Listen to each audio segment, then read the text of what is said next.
Assalamualaikum warahmatullahi wabarakatuh. Kembali lagi kita ke halaqah Al-Quran. Dalam kesempatan ini mencoba mengeluarkan hukum tajwid yang ada di surah Az-Zumar. Insyaallah ayat 50 halaman 464. Tolong disimak, diperhatikan baik-baik. A'udzu billahi minasy syaithanir rajim.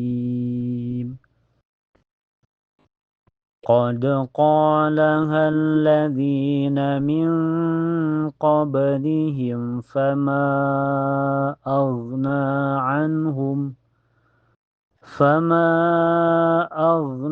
عنهم ما كانوا يكسبون. Kita coba keluarkan hukum tajwidnya. Qad qa. Di awal ayat ada hukum qalqalah sugro karena ada huruf qalqalah yaitu dal berada di tengah kalimat. Qad, cara bacanya di pantulannya lebih kecil ya karena hukumnya qalqalah sugro. Qad qa matobi karena ada alif sebelumnya harokat fathah di qaf dibaca panjang 2 harokat.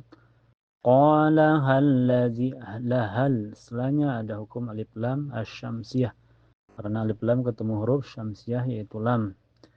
Jadi kalau ada lam bertasydid itu dianggap dua ya, double.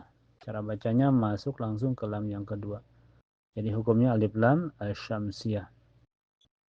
Qad qalaha alladzi dzi matobi karena ada ya sukun. Sebelumnya harokat kasrah di dzi dibaca panjang 2 harokat. Alladzina min min, setelahnya ada hukum ifa hakiki karena ada nun sukun ketemu qaf ya. Ini lebih lengkapnya ifa abad ya karena makhraj nun dengan qaf berjauhan.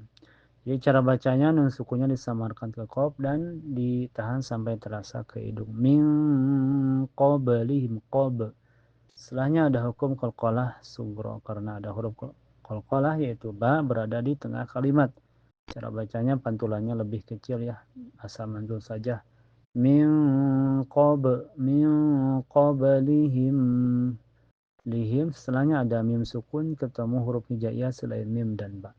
Ini hukumnya idhar syafawi karena mim sukun ketemu fa ya.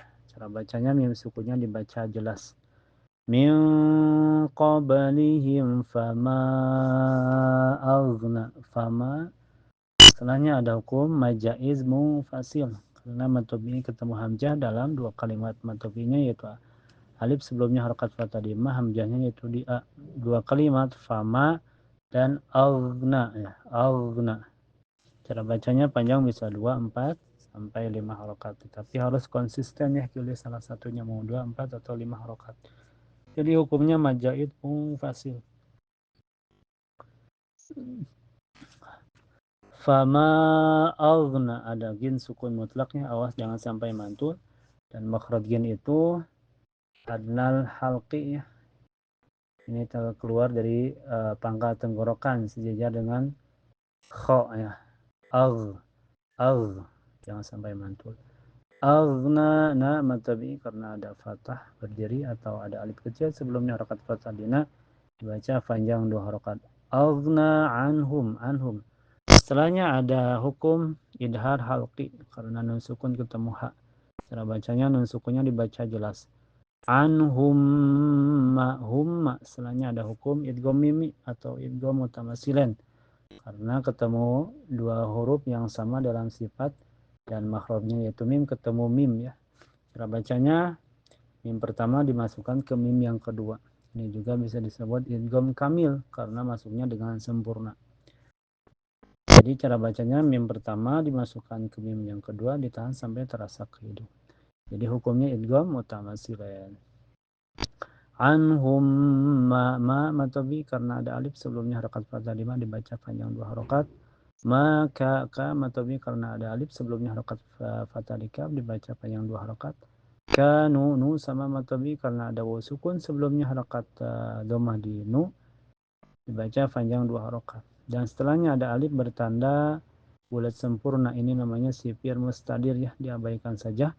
Mau waqaf mau wasal dianggap tidak ada. Kanu yaksibun yak, ada kaf sukun mutlak ya. awas jangan sampai mantul.